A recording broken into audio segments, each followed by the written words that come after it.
একাদশ শ্রেণীর সকল শিক্ষার্থীকে বাংলা ভাষা ও সাহিত্যের পক্ষ থেকে স্বাগত জানাই। একাদশ শ্রেণীর সাহিত্য চর্চা গ্রন্থের অন্যতম একটি পাঠ হল নীলধ্বজের প্রতিজনা। আমরা ইতিমধ্যেই এই নীলধ্বজের প্রতিজনা কাব্যাংশের প্রথম ক্লাসটি দেখে নিয়েছি। নিশ্চয়ই সবাই আমার সঙ্গে ছিলে। আজ আমরা দ্বিতীয় পাঠে এসে প্রবেশ করেছি। এ প্রসঙ্গে বলে রাখি, আমরা নীলধ্বজের প্রতিজনা এই কাব্যাংশটিকে মোট 5টি ক্লাসে সম্পন্ন করব এবং সীমিত অংশ এক এক দিনের ক্লাসে রেখে কাব্যাংশের মধ্যে যে জটিলতা এবং তার সঙ্গে গূঢ় নিহিত যে বিশ্লেষণের দিকগুলো রয়েছে তা তোমাদের সামনে উন্মোচন করবার চেষ্টা করব। তোমরা অবশ্যই মনোযোগ সহকারে শুনো এবং ক্লাসের সঙ্গে থেকো।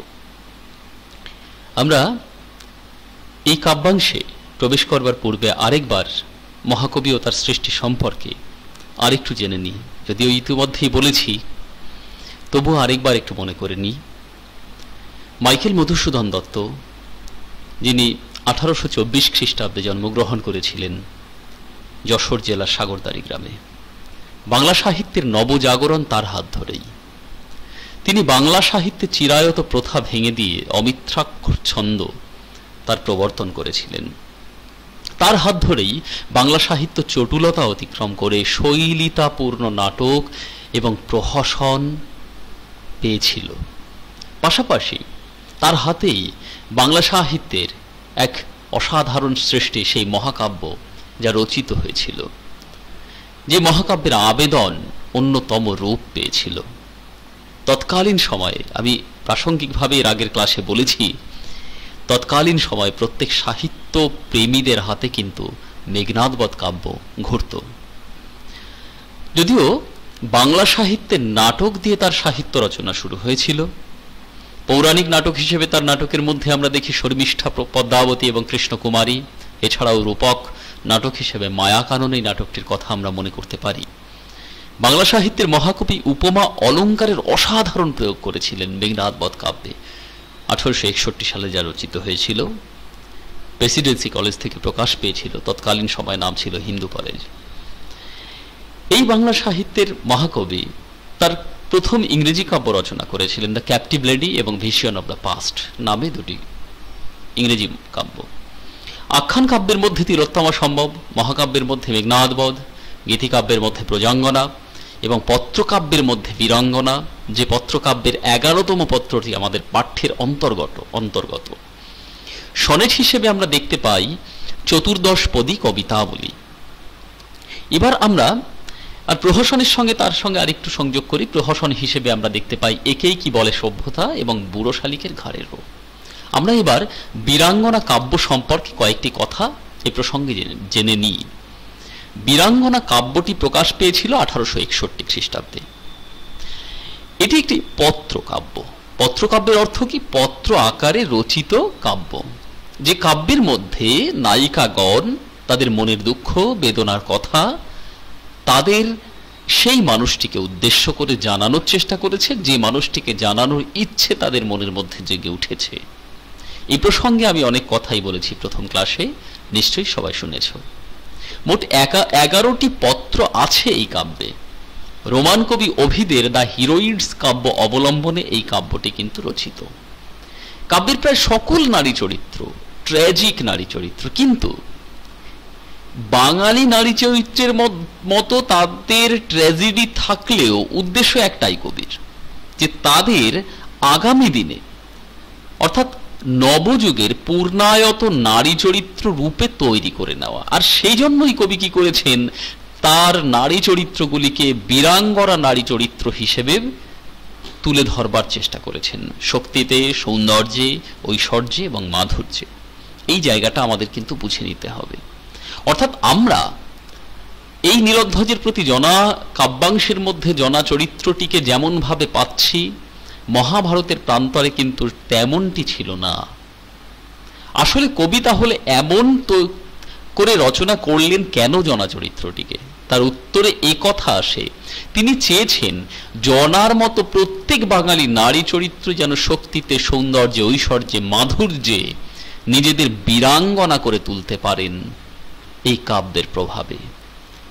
পাঠ্য কাব্যাংশে বীরাঙ্গনা নারী চরিত্র হল জনা, সেই হেতু কর্তব্যপরায়ণ নীরধ্বজের পাশে তিনি কিন্তু সমানভাবে উজ্জ্বল থেকেছেন।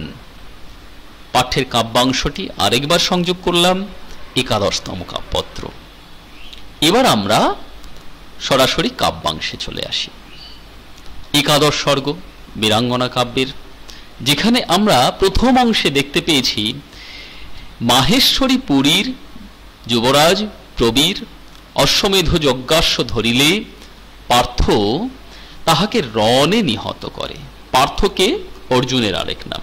কেন তার নাম পার্থ হয়েছিল? তিনি পৃথার সন্তান ছিলেন, অর্থাৎ কুন্তির আরেক নাম হল পৃথা। নীরধ্বজ রায় পার্থের সহিত বিবাদ পরান্মুখ হইয়া সন্ধি করাতে, নীরধ্বজ রায় হল মাহেশ্বরীপুরীর রাজা, তিনি এই অর্জুনের সঙ্গে যুদ্ধে না গিয়ে সন্ধিতে রাজি হলেন। রাজ্ঞী জনা অর্থাৎ রানী জনা তিনি পুত্রশোকে একান্ত কাতর হইয়া এই নিম্নলিখিত পত্রিকাখানি রাজ সমীপে প্রেরণ করেন। পাঠকবর্গ মহাভারতের অশ্বমেধ পর্ব পাঠ করিলে ইহার সবিশেষ বৃত্তান্ত অবগত হইতে পারিবেন। সংযোগ করে দিলেন কবি নিজেই। অর্থাৎ কি বলতে চাইলেন এখানে, যে পাঠকবর্গ যদি মহাভারতের অশ্বমেধ যজ্ঞের এই পর্বটি পাঠ করেন তাহলে অবশ্যই এই সম্পর্কে সম্পূর্ণ ভাব পাঠকবর্গের মনে জাগ্রত হবে। আসলে কিন্তু এই রকম কোন পত্র মহাভারতের অশ্বমেধ পর্বে নীলধ্বজকে উদ্দেশ্য করে রাজ্ঞী জনা প্রেরণ করেননি। তাহলে কবি এখানে এমনটি করলেন কেন? উদ্দেশ্য একটি, জনা নামে চরিত্রটিকে আমাদের সামনে প্রতিভাত করা, বাঙালি নারী চরিত্রের ভাব বর্ণ এবং তাদের বৈচিত্র্য, তার সঙ্গে মহীয়সী রূপে তাদের উদ্ভাসিত করবার একটা প্রচেষ্টা। তাই সাহিত্যের প্রাঙ্গণে জনা নামে চরিত্রের সঙ্গে এক কল্পনার মিশ্রণ ঘটল। যে জনা নামে চরিত্রকে আমরা এখন পেতে চলেছি সেই চরিত্রটিকে কিন্তু আমরা মহাভারতের প্রাঙ্গণে সমানভাবে পাইনি। সুতরাং মহাভারতে ঘটে যাওয়া ঘটনা এবং এখানে ঘটা ঘটনা, এই দুইয়ের মধ্যে অনেকটাই পৃথক রূপ আমরা লক্ষ্য করি। যাই হোক, এই প্রসঙ্গে আমি বিস্তৃতভাবে প্রথম ক্লাসে বলেছি, তোমরা নিশ্চয়ই সবাই তা অনুধাবন করেছ।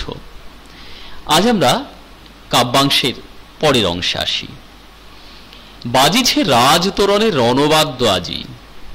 কে শুনতে পাচ্ছে? জনা। আসলে কি সত্যি রাজতোরণের রণবাদ্য বাজছে নাকি? না, বাজেনি। কেন বাজেনি?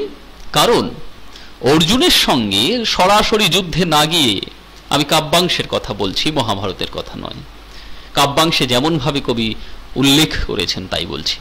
অর্জুনের সঙ্গে নীলধ্বজ সরাসরি যুদ্ধে না গিয়ে কি করেছেন? তিনি অর্জুনের সঙ্গে সন্ধিতে রত হয়েছেন। নীলধ্বজ এবং জনার একমাত্র পুত্র প্রবীর তিনি যুদ্ধে নিহত, অর্জুনের সঙ্গে সমরে নিহত হয়েছেন। এই সমরে নিহত হওয়ার পর জনার মনে হয়েছে নীলধ্বজের উচিত ছিল অর্জুনের সঙ্গে সম্মুখ সমরে গিয়ে তাকে সমুচিত শিক্ষা দেওয়া, কিন্তু নীলধ্বজ তা করেননি। ফলে অন্দরমহলের মধ্যে একাকী অবস্থান করে জনা মানসিক ভারাক্রান্ত হয়ে এই কথাগুলো ভাবছে। তিনি যেন ভাবছেন, তিনি যেন শুনতে পাচ্ছেন যে না, নীলধ্বজ মাহেশ্বরীপুরীর অধীশ্বর, তিনি যুদ্ধ সাজে সজ্জিত হচ্ছেন। হ্রেষে অশ্ব, কেমন ভাবে যুদ্ধ সাজে সজ্জিত হওয়া? হ্রেষে অশ্ব, অশ্ব হ্রেষাধ্বনি করছে, গর্জে গজ, গজ অর্থাৎ হাতি গর্জন করছে, উড়ছে আকাশে রাজকেতু, আকাশে উড়ছে রাজকেতু, রাজার পতাকা। মুহুর্মুহু হুঙ্কারিছে মাতি, বারবার হুঙ্কার করছে মত্ত হয়ে রণমদে রাজ সৈন্য। রণমদে মানে যুদ্ধের উন্মত্ততা নিয়ে রাজ সৈন্য, রাজার সৈন্যগণ। কিন্তু কোন হেতু? কিন্তু কিসের জন্য? কে ভাবছে কথাগুলি? জনা ভাবছে আসলে একাকী তিনি যেন সম্পূর্ণ একাকী হয়েছেন আজ। কারো তার কথা শোনার মতন কেউ আর অবশিষ্ট নেই রাজমহলে। তাই একাকী ভাবছেন যে হয়তো নীলধ্বজ তিনি যুদ্ধে যাবার জন্য এই ভীষণ প্রস্তুতি নিচ্ছেন। সাজিছ কি নররাজ যুঝিতে সদলে, অর্থাৎ হে নররাজ, হে রাজ, হে রাজা, তুমি কি সদলে দল সঙ্গে নিয়ে, দলদের নিয়ে যুঝিতে যুদ্ধ করতে, একসঙ্গে সবাই মিলে যুদ্ধ করতে রণসাজে সজ্জিত হচ্ছ? প্রবীর পুত্রের মৃত্যু প্রতিবিধিৎসিতে, অর্থাৎ প্রবীর পুত্রের মৃত্যুকে প্রতিবিধান করতে, অর্থাৎ বদলা নিতে। এক কথায় প্রবীর কে ছিলেন? রাজা নীলধ্বজ এবং জনার পুত্র, শ্রেষ্ঠ পুত্র। নিবাইতে শোকাগ্নি ফাল্গুনীর লোহে, জনা ভাবছেন, বলছেন রাজাকে উদ্দেশ্য করে, চিঠিতে লিখছেন যে তাহলে তুমি কি আমার শোকের আগুনকে ফাল্গুনীর লোহে, অর্থাৎ ফাল্গুনীর রক্তে, অর্থাৎ অর্জুনের রক্ত দ্বারা নেবাবার জন্য এমন যুদ্ধ সাজে সজ্জিত হচ্ছ? অসাধারণ একটি উপমা অলঙ্কার। নিবাইতে শোকাগ্নি, শোককে কিসের সঙ্গে তুলনা করলেন কবি? আগুনের সঙ্গে। কার রক্ত দ্বারা তা নির্বাপিত হবে, নিববে? অর্জুনের রক্ত দ্বারা। তার আরেক নাম হলো, অর্জুনের আরেক নাম ফাল্গুনী, কারণ তার জন্ম হয়েছিল ফাল্গুনী নক্ষত্রের আগমনের ফলে, আগমনের সময়ে, তাই তার আরেক নাম হয়েছিল ফাল্গুনী। তাহলে জনা ভাবছে যে আমার শোকের আগুনকে নেবানোর জন্য ফাল্গুনীর রক্তের প্রয়োজন আছে, কারণ সেই আমার একমাত্র পুত্রকে হত্যা করেছে। তাই হে রাজা, তুমি কি রণসাজে সজ্জিত হচ্ছ? এই তো সাজে তোমারে, ক্ষত্রমণি তুমি ক্ষত্রিয়দের মধ্যে শ্রেষ্ঠ, এটা তো তোমার জন্য শোভনীয়। মহাবাহু, তুমি তো মহাবাহু, তুমি তো অমিত শক্তিশালী। মহাবাহু মানে অনেক বড় হাত, বৃহৎ আকৃতির হাত তা কিন্তু নয়। মহাবাহু শব্দের অর্থ হলো একজন রাজা যার রাজত্বে অর্থনীতি, রাজনীতি, সমাজনীতি সমস্ত দিক থেকে উন্নত থাকে। ক্ষত্রিয় পাশাপাশি সমস্ত ক্ষত্রিয় বর্গ তার প্রতি সম্ভ্রম প্রদর্শন করে, তাকেই তো বলা যায় মহাবাহু। এখানে তাই কবি, আসলে কবি নয়, জনা এখানে যেন বলতে চাইছেন তার মাহেশ্বরী পুরীর অধীশ্বরকে উদ্দেশ্য করে যে তুমি তো মহাবাহু। যাও বেগে গজরাজ, যথা জমদণ্ড সমস শুণ্ড আস্ফালে নীলাদে। তাহলে মহাবাহু অর্থাৎ হে মহাবাহু, হে ক্ষত্রিয়মণি, হে শ্রেষ্ঠ, হে রাজা, তুমি সেখানে যাও যেখানে হাতিদের মধ্যে শ্রেষ্ঠ। গজরাজ শব্দের অর্থ হাতিদের মধ্যে শ্রেষ্ঠ, যেখানে যমদণ্ডের ন্যায়, যমদণ্ড অর্থাৎ যমের হাতে অবস্থানকারী সেই দণ্ড, যে দণ্ডটি একবার উত্তোলিত হলে নিশ্চিতভাবে আঘাত নেমে আসে, সেই দণ্ডের মতন গজরাজ তার সুরকে নিনাদিত করছে, আন্দোলিত করছে। মানে আন্দোলিত শব্দের অর্থ হলো দোলানো, আস্ফালি, নিনাদে মানে আন্দোলন করে চিৎকার করছে, গর্জন করছে, তুমি সেখানে যাও। তাহলে কবি এখানে আবার উপমা অলঙ্কারের ব্যবহার করলেন, যমদণ্ডের সঙ্গে গজরাজের শুণ্ডের তুলনা করলেন। বোঝা গেল এখানে টুটো কিরিটির গর্ব আজি রণস্থলে, তুমি কিরিটির গর্ব। কিরিটি শব্দের অর্থ হলো অর্জুন, অর্জুনের আরেক নাম ছিল কিরিটি। কেন বলছি? তাহলে অর্জুনের গর্বকে তুমি ছিন্ন করো, কোথায় গিয়ে? রণস্থলে গিয়ে, যুদ্ধক্ষেত্রে গিয়ে তুমি ছিন্ন করো। কিরিটি কেন নাম হয়েছিল? একবার হিমালয়ের গোপন কক্ষে ভয়ঙ্কর অসুরের উৎপাত শুরু হয়। সেই ভয়ঙ্কর অসুরেরা স্বর্গরাজ্য অধিকার করবার উদ্দেশ্যে ধাবিত হওয়ার পরিকল্পনা নিচ্ছিল। প্রাসঙ্গিকভাবে হিমালয়ের অবস্থান করা সমস্ত রাজাদের দুর্বিষহ করে তুলেছিল জীবন। এমতো সময় দেবরাজ ইন্দ্র সেই রাক্ষসবর্গকে, সেই অসুর দলকে দমন করবার জন্য প্রচেষ্টা শুরু করেছিলেন, কিন্তু ঘটনাক্রমে তার সেই প্রচেষ্টা ব্যর্থ হয়। তখন অর্জুনের সহায়তা গ্রহণ করেছিলেন এই দেবরাজ ইন্দ্র, যে দেবরাজ ইন্দ্রের সঙ্গে অর্জুনের সম্পর্ক ছিল পিতা এবং পুত্রের। অর্জুনের এই পিতা অর্থাৎ দেবরাজ ইন্দ্রের আশীর্বাদেই কুন্তির গর্ভে জন্ম নিয়েছিল অর্জুন। আসলে কুন্তির গর্ভে জন্ম নেয়নি, কুন্তি এই অর্জুনকে লাভ করেছিল। লক্ষণীয় এই প্রসঙ্গে বলে রাখি, যুধিষ্ঠির, ভীম, অর্জুন, নকুল, সহদেব, এই পঞ্চ পাণ্ডব বলে আমরা যাদের জানি তারা কিন্তু মাতৃগর্ভ থেকে জন্ম হওয়া 5 সন্তান নন। তারা দেবতা এবং গন্ধর্বদের আশীর্বাদে সরাসরি পৃথিবীর বুকে মনুষ্য শিশু রূপে দেব শিশু এবং মনুষ্য শিশুর সম্মিলিত শক্তিতে তাদের জন্ম হয়েছিল, তাদের আবির্ভাব ঘটেছিল বললে ভালো হয়। জন্ম হলে মাতৃগর্ভ থেকে হয়, তাদের আবির্ভাব ঘটেছিল। যাই হোক, এবার এই যুদ্ধে হিমালয়ের সেই অসুরদের সঙ্গে ভয়ঙ্কর যুদ্ধে দীর্ঘ সংগ্রামে অর্জুন তাদের পরাজিত করেছিলেন এবং তার সঙ্গে সঙ্গে ভয়মুক্ত করেছিলেন সেই স্বর্গকে আর হিমালয় রাজ্যকে।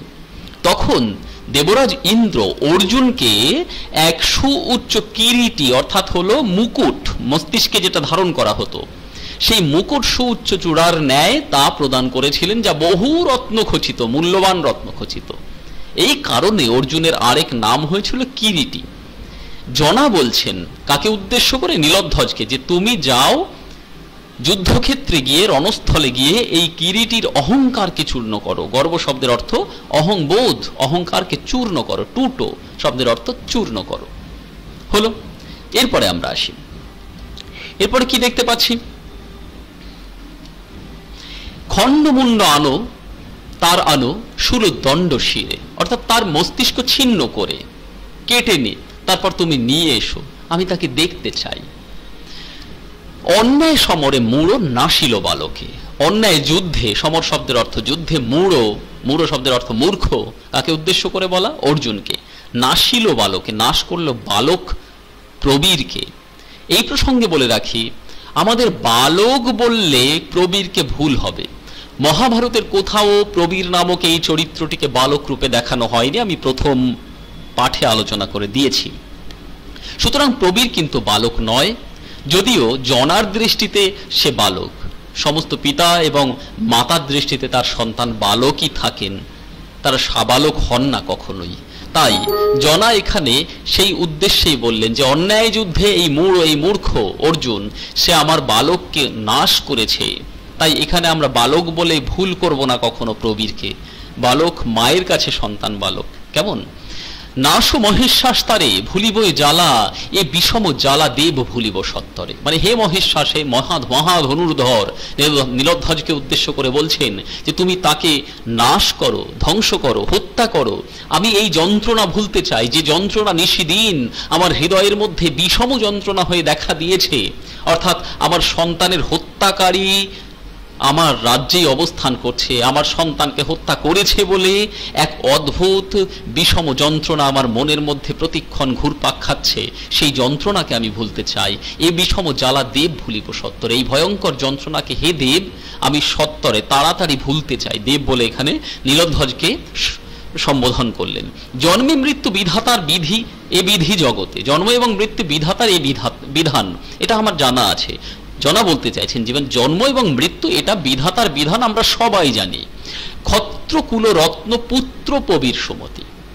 ক্ষত্রিয় কুলের রত্ন, ক্ষত্রিয় কুলের মধ্যে শ্রেষ্ঠ পুত্র, সে কে? প্রবীর, সে সুমতি সম্পন্ন। সম্মুখ সমরে পড়ি গেছে স্বর্গধামে। সম্মুখ যুদ্ধে পড়ে সে স্বর্গধামের উদ্দেশ্যে গমন করেছে। অর্জুনদের ক্ষত্রিয়দের প্রধান ধর্মই হলো যুদ্ধবিদ্যায় পারদর্শিতা দেখানো, দেশকে রক্ষা করা। আর সেই ধর্ম পালন করবার স্বার্থেই নীলধ্বজের পুত্র জনার পুত্র প্রবীর কিন্তু স্বর্গধামের উদ্দেশ্যে পাড়ি দিয়েছে বলে জনার মনে হয়েছে। তাই প্রবীর তিনি ক্ষত্রিয় কুলে শ্রেষ্ঠ হয়েছে, কারণ সম্মুখ যুদ্ধে অর্থাৎ সরাসরি যুদ্ধে, সামনাসামনি যুদ্ধে, যুদ্ধক্ষেত্র ছেড়ে পালিয়ে আসেনি। সুতরাং তিনি ধর্ম পালন করতে গিয়ে মৃত হয়েছেন, তাই তিনি স্বর্গধামে গেছেন বলে জনার মনে হয়েছে। কি কাজ বিলাপে প্রভু? বিলাপ করে কাজ নেই। নীলধ্বজকে উদ্দেশ্য করে জনা যেন তার পাশে থাকার ইঙ্গিত দিচ্ছেন যে আমি তোমার পাশে আছি, যেহেতু আমি তোমার অর্ধাঙ্গিনী, তাই বিলাপ করার সময় নয় এখন। প্রবীর মৃত অবস্থায় পরিণত হয়েছে, তাতে কি যায় আসে?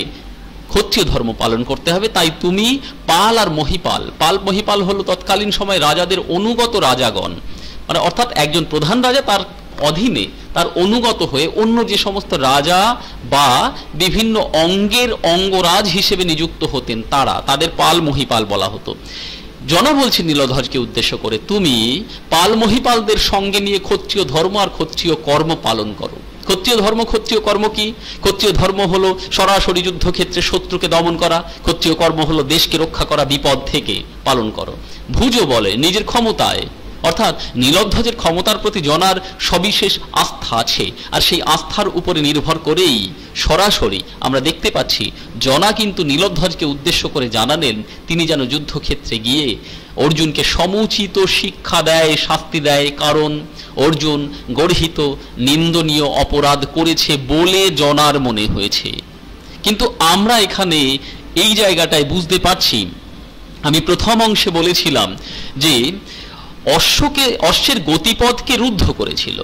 অশ্বমেধ যজ্ঞের অশ্বকে ছেড়ে দেওয়ার অর্থ হলো সে দেশান্তে ধাবিত হবে এবং তার ললাটে লিখিত থাকবে সেই ধাতবখণ্ডের পত্র যেখানে এ কথা বর্ণিত হবে, যদি কোনো ব্যক্তি সেই রাজের আনুগত্য স্বীকার না করতে চায় তবেই সে কিন্তু সেই অশ্বের গতিপথ রোধ করবে।